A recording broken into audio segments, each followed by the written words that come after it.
Hi guys, मेरा नाम है साहिल खन्ना और आज की वीडियो शुरू करते हैं। सबसे पहली न्यूज़ है भाई, त्राही त्राही इंडिया ने त्राही त्राही कर दिया है।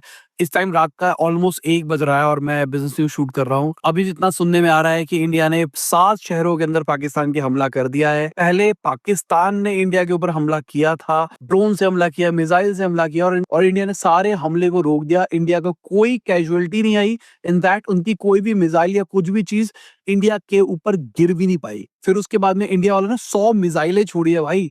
पहले मेरे को ट्विटर पे वीडियो दिखाई दी, मेरे को लगा किसी ने किसी और की वीडियो डाल रखी है और जब बाद में न्यूज़ के अंदर देखा कि भाई इंडिया ने सही में 100 मिसाइल छोड़ी है, भाई अलग ही हो गया। उसके बाद सुनने में आ रहा है आईएएस विक्रांत ने इनका पोर्ट उड़ा दिया है। तो मुझे अभी नहीं पता कि खबर क्या कंफर्म्ड है, क्या नहीं है। जब तक आप इस वीडियो को देखोगे बहुत सारी चीज़ें कंफर्म हो चुकी होगी। मैं तो भाई सामने टीवी खोल के ही बैठा हूँ, न्यूज़ चैनल नॉर्मली मैं कभी नहीं देखता था। न्यूज़ चैनल खोल के बैठा हूँ। हाँ भाई, बहुत प्राउड फीलिंग हो रही है अगर मैं ईमानदारी से बताऊँ कि भाई क्या डिफेंस किया गया है। जो वीडियो है ना कि वो मिसाइल मार रहे हैं और हम हवा के अंदर रोके जा रहे हैं उसको, ओए ओए ओए। ये वो आयरन डोम वाला बात है, जब इज़राइल के ऊपर अटैक हुआ था, ये इंडिया ने उसी टाइप की चीज़ दिखाई है। बट अभी ऐसा लग रहा है कि शायद फॉरेन नेशंस आ रहे हैं और इस चीज़ को रोकने की कोशिश कर रहे हैं। सुबह शायद सऊदी अरब के फॉरेन मिनिस्टर जाएँगे, डोनाल्ड ट्रम्प ने भी बात कर ली है शायद, तो देखो क्या होता है। बाकी एक रिश्तेदार ने ये भी बताया है कि जम्मू के अंदर ऐसा बोला गया है कि रात भर सोना नहीं है, कुछ भी कभी भी हो सकता है। तो भाई दिस इज़ कंसर्निंग। बाकी जब अभी मैं वीडियो शूट कर रहा हूँ, इंडिया शायद अभी भी लड़ रहा है पाकिस्तान के साथ में। असली फ़ोटो सुबह आएगी कि भाई हाल क्या हुआ है। अपनी टीम को कहूँगा कि अगर वो जिस टाइम पैरेड कर रहे हैं उस टाइम पे कुछ चीज़ें आ चुकी है तो कुछ विजुअल्स डाल देंगे, आपको समझ में आ जाएगा कि एक्चुअल इंडिया ने हाल क्या किया है। बाकी रिलायंस इंडस्ट्रीज़ की बात करके चले तो उन्होंने ऑपरेशन सिंदूर के ऊपर ट्रेडमार्क फाइल कर दिया है। भाई एक ही दिन के अंदर 7 मई को बहुत सारे लोगों ने फाइल किया है, जिसमें से रिलायंस इंडस्ट्रीज़ फर्स्ट है। फर्स्ट का मतलब ये नहीं होता कि आपको ट्रेडमार्क मिल जाएगा, बट हाई चांसेस है शायद रिलायंस को ही मिलेगा। और ये ट्रेडमार्क क्यों लिया जा रहा है? ट्रेडमार्क इसलिए लिया जा रहा है क्योंकि इसके ऊपर मूवी, वेब सीरीज या फिर कुछ डॉक्यूमेंट्री बनाई जाए। मेरे हिसाब से भाई ये वर्थ है, इस पे बनाना चाहिए कुछ ना कुछ तो। और ज्यादा लंबा भी खींचो मत, जल्दी बनाओ भाई जल्दी। हमारे कुछ जानने वाले जम्मू के अंदर रहते हैं, बता रहे रॉकेट वाली चीजें घूम रही है रोडों के ऊपर, पूरा अंधेरा कर दिया गया है। पंजाब साइड पे बहुत सारे जानने वाले लोग हैं, वो भी बता रहे हैं एकदम अंधेरा हो रखा है। पठानकोट में तो ऐसा लग रहा है कि वहाँ पे बंदे ही नहीं रहते हैं, ऐसा एकदम सुनसान हो रखा है। तो चलो इंडिया के लिए सब कुछ अच्छा रहे, पाकिस्तान चाहे फ्लैट हो जाए। बाकी डिज्नी इंडिया की बात करके चले तो उन्होंने $300 मिलियन का लॉस रिपोर्ट किया है फाइनेंशियल ईयर 25 के अंदर। ओवरऑल जो जियो स्टार है उसने प्रॉफिट रिपोर्ट किया था। अब इंडिविजुअली अगर हम डिज्नी इंडिया की बात करके चले तो उन्होंने किया है लॉस, क्योंकि इक्विटी लॉस हुआ है जी। कंपनी की वैल्यूएशन ज्यादा थी, इस मर्जर के चक्कर में इनको लॉस देखने को मिला है। पहले जियो सिनेमा और हॉटस्टार अलग अलग ऐप होती थी, उसके बाद में इसको मर्ज कर दिया गया है। इस मर्ज एंटिटी के अंदर रिलायंस 56% होल्ड करता है, डिज्नी 37% और इन्वेस्टमेंट कंपनी 7%। बाकी डिज्नी ने $103 मिलियन का लॉस रिपोर्ट किया है जियो स्टार से Q2 के अंदर। मतलब ये जो मर्जर हुआ है उसकी वजह से इतना लॉस हुआ है। ये हम डिज्नी कंपनी ओवरऑल बात कर रहे हैं, इंडिया वाली वर्टिकल की बात नहीं कर रहे हैं। अगर हम जियो फाइनेंस की बात करके चले तो 1000 करोड़ रुपया रेस कर सकते हैं। ये पैसा जो रेस किया जा रहा है ये बॉन्ड से रेस किया जा रहा है। बेस 500 करोड़ का रखा गया है और ग्रीन शू ऑप्शन 500 करोड़ है। मतलब पहले 500 करोड़ रेस किया जाएगा, सब कुछ सही रहेगा तो 500 करोड़ और रेस किया जाएगा। यहाँ पे कूपन रेट है 7.19%, मतलब इंटरेस्ट रेट मार लो, ये एक तरह से एफडी हो गई जिसमें आप इन्वेस्ट कर रहे हो और आपको इतना रिटर्न मिल रहा है। पहले इनका प्लान था 3000 करोड़ रुपए रेस करने का मार्च के महीने के अंदर, फिर उसके बाद में होल्ड किया गया क्योंकि उस टाइम पे जो इंटरेस्ट रेट था आरबीआई का वो हायर था, तो उनको लगा ज्यादा इंटरेस्ट रेट पे मार्केट से पैसा रेज करना पड़ेगा, इट्स बेटर वेट करते हैं।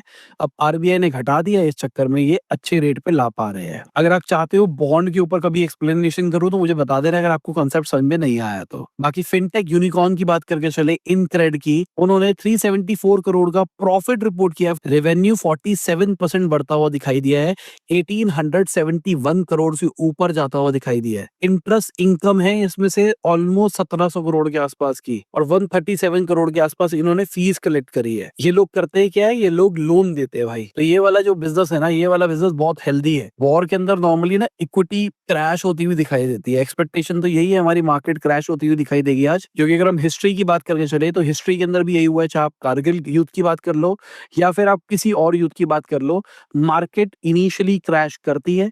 अगर छोटा युद्ध होता है तो थोड़ा क्रैश करने के बाद में मार्केट जल्दी रिकवर कर जाती है।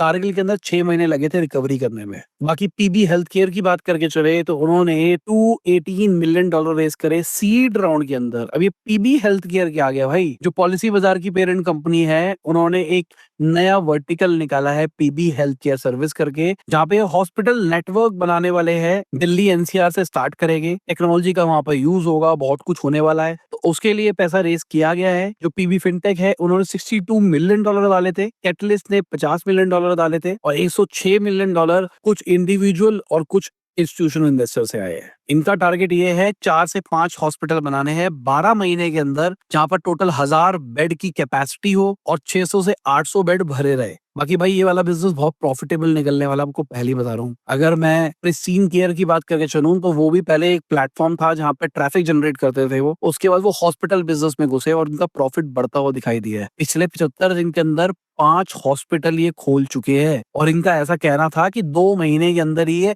प्रॉफिटेबिलिटी अचीव कर पा रहे हैं, जिस काम में 2 3 साल लग जाते हैं प्रॉफिट अचीव करने में। बाकी अगर ब्लू स्पार्ट की बात करके चले तो उनको रिवाइव करने की प्लानिंग चल रही है। बहुत सारे इन्वेस्टर्स आगे निकल के आ रहे हैं। रिपोर्ट तो कह रही है अडानी भी इसके अंदर इन्वेस्ट कर सकता है। कहानी क्या है कि अब ब्लू स्मार्ट को रिवाइव करने के लिए $30 मिलियन इंजेक्ट करे जाएंगे, जहां पर इनके जो ड्यूज है उसको क्लियर किया जाएगा, एम्प्लॉइज की सैलरी दी जाएगी जो पेंडिंग है। यहाँ पे एक कंटेंजेंट रखा गया, मतलब एक रूल रखा गया है, अगर अनमोल जग्गी जी रिजाइन करते हैं तभी ये होगा। अब वर्बल अप्रूवल तो आ गया है, वो रिजाइन कर देंगे, बाकी देखते हैं, टाइम बताएगा। बाकी ईवी गाड़ियों में एक बड़ा कलेश तो ये भी है ना, अगर वो खड़ी रहेगी ना तो वो बैटरी खराब हो जाती है। आपको उसको थोड़े-थोड़े टाइम में एक्टिव रखना पड़ता है। आप महीनों-महीनों के लिए गाड़ी को खाली नहीं छोड़ सकते। बाकी ब्लू स्मार्ट के ड्राइवर्स की बात करके चले तो दिल्ली के अंदर स्ट्राइक कर रहे हैं, क्योंकि भाई पैसे नहीं मिल रहे, करे क्या बेचारे। अभी ईवीरा कैब्स ने बोला था कि वो 500 ब्लू स्मार्ट की कैब्स को लीज करेंगे, बाद में 1000 ले लेंगे, तो ऐसा लग रहा था कि वो बचा देंगे शायद इनको। बाकी इन्वेस्टर्स का आइडिया है कि भाई ब्लू स्मार्ट की जो ब्रांडिंग है उसको प्रिजर्व करेंगे और कोई और यूज नहीं कर सकता। अगर फ्लीट उबर भी यूज करता है या वीरा भी यूज करता है तो वो ब्लू स्मार्ट का नाम नहीं यूज करेंगे। एवरस्टोन कैपिटल की बात करके चले तो उन्होंने 60% वैल्यूएशन कट के ऊपर $300 मिलियन के मर्जर का प्रपोजल दिया है, तो देखो क्या होता है। बाकी अडानी ग्रुप तो कह रहे हैं कि भाई ब्लू स्मार्ट को एक्वायर कर सकते हैं एयरपोर्ट फ्लीट यूज के लिए। अभी अर्ली डिस्कशन है, बाकी टाइम ही बताएगा। बाकी फ्लिपकार्ट की बात करके चले तो वो भी फैंटेसी गेमिंग के अंदर आ सकते हैं। इनकी पेरेंट कंपनी एक और प्रोडक्ट निकालेगी, मतलब फ्लिपकार्ट ने पहले फोन पे निकाला था, उसको अलग कर दिया, अभी रिसेंटली सुपर डॉट मनी निकाला है, अब एक और प्रोडक्ट निकाल देंगे जो कि गेमिंग के अराउंड होगा, क्योंकि ये वाली इंडस्ट्री बहुत बढ़ती हुई दिखाई दे रही है। सुपर डॉट मनी को अलग एंटिटी बना रहे हैं, जहां पे $100 मिलियन के आसपास रेस कर रहे हैं $1 बिलियन की वैल्यूएशन के ऊपर। सिमिलरली अपनी फैंटेसी गेमिंग को भी इसी तरीके से एक्सपैंड करेंगे। बाकी आरबीआई की बात करके चले तो वो 2.5 से 3 लाख करोड़ का डिविडेंड गवर्नमेंट को ट्रांसफर करेंगे, मतलब जो उनकी कमाई हुई है। लास्ट ईयर 2.1 लाख करोड़ था, मतलब बहुत इंप्रूवमेंट देखने को मिली है। आरबीआई के पास में इस बार बहुत सरप्लस डॉलर्स थे, और जो फ्लक्चुएशन आई है डॉलर की, करेंसी को कंट्रोल करने के चक्कर में उनको सेल करना पड़ा है, इसके चक्कर में ये नंबर्स बढ़ते हुए दिखाई दे रहे हैं। वीडियो आगे जाने से पहले आपको याद दिलाना चाहूंगा, आपने लाइक का बटन नहीं दबाया, लाइक का बटन दबा दो, चैनल को दो सब्सक्राइब।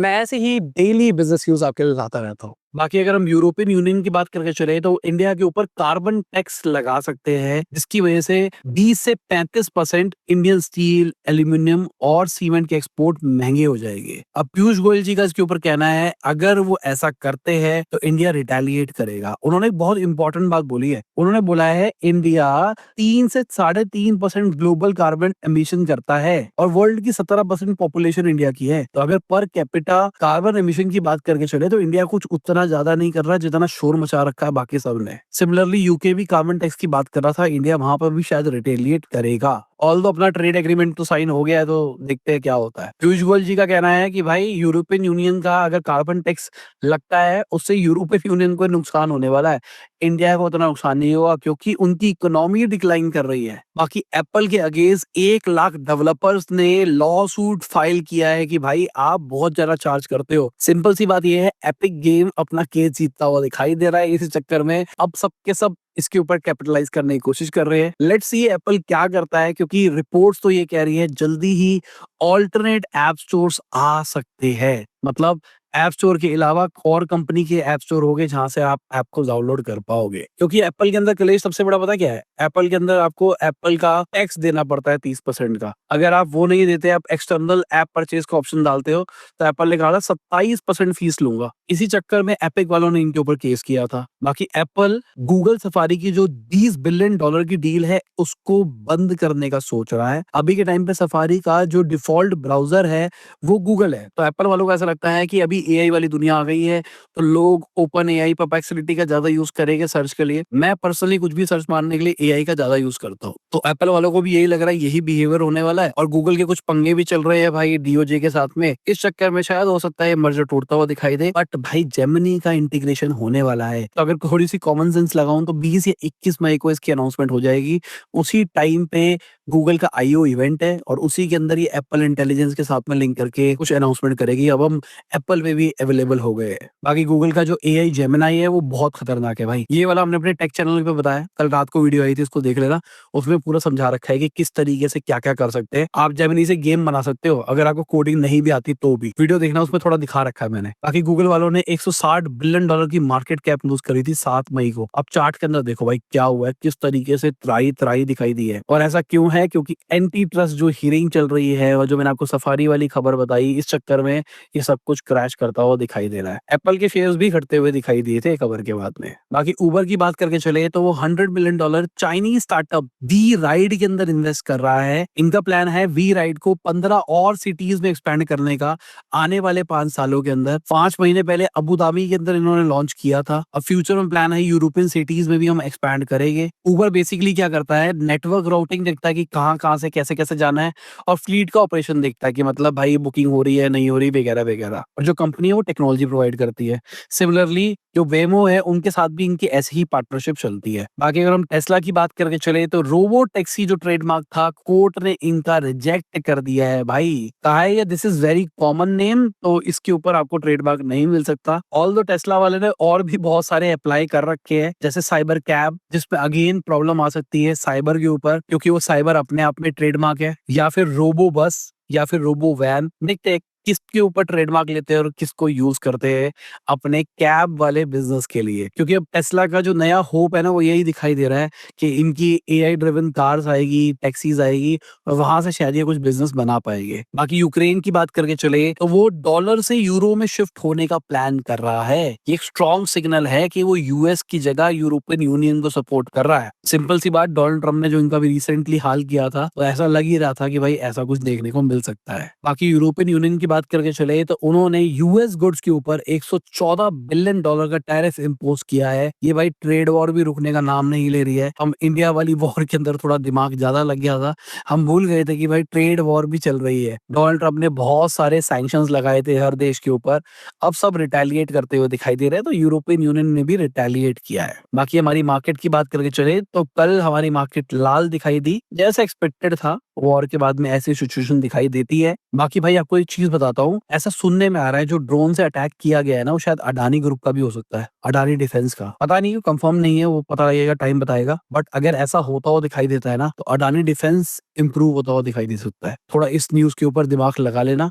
और वेट करना कि भाई क्या ड्रोन उसी का यूज हुआ या फिर नहीं हुआ, या थोड़ी रिसर्च कर लेना। क्योंकि मैं आपको कोई टिप विप तो दे नहीं सकता, मैं कोई सेबी रजिस्टर्ड बंदा तो हूं नहीं, ना ही मैं कोई ट्रेडर हूँ। मैं एक बेसिक इन्वेस्टर हूँ जो कि फंडामेंटल्स के ऊपर काम करता है। तो फंडामेंटल्स के अंदर अगर ये चीज होती हुई दिखाई देती है तो शायद इनको फायदा दिखाई देगा। सबके सब क्रैश हो गए, बट ये बढ़ते हुए दिखाई देंगे। बाकी आप देख लो मार्केट कैसी रही थी, कौन रहा था ऊपर, कौन रहा था नीचे। बाकी इसी के साथ में आज की बिजनेस खत्म होती है। उम्मीद करता हूं आपको मजा होगा। लाइक कर देना, शेयर कर देना, कमेंट बताना वीडियो कैसी लगी। बाय, गुड नाइट, खुदा हाफिज, गुड मॉर्निंग, जब भी वीडियो देख रहे हैं। जय हिंद, वंदे मातरम, दुआ में याद रखना।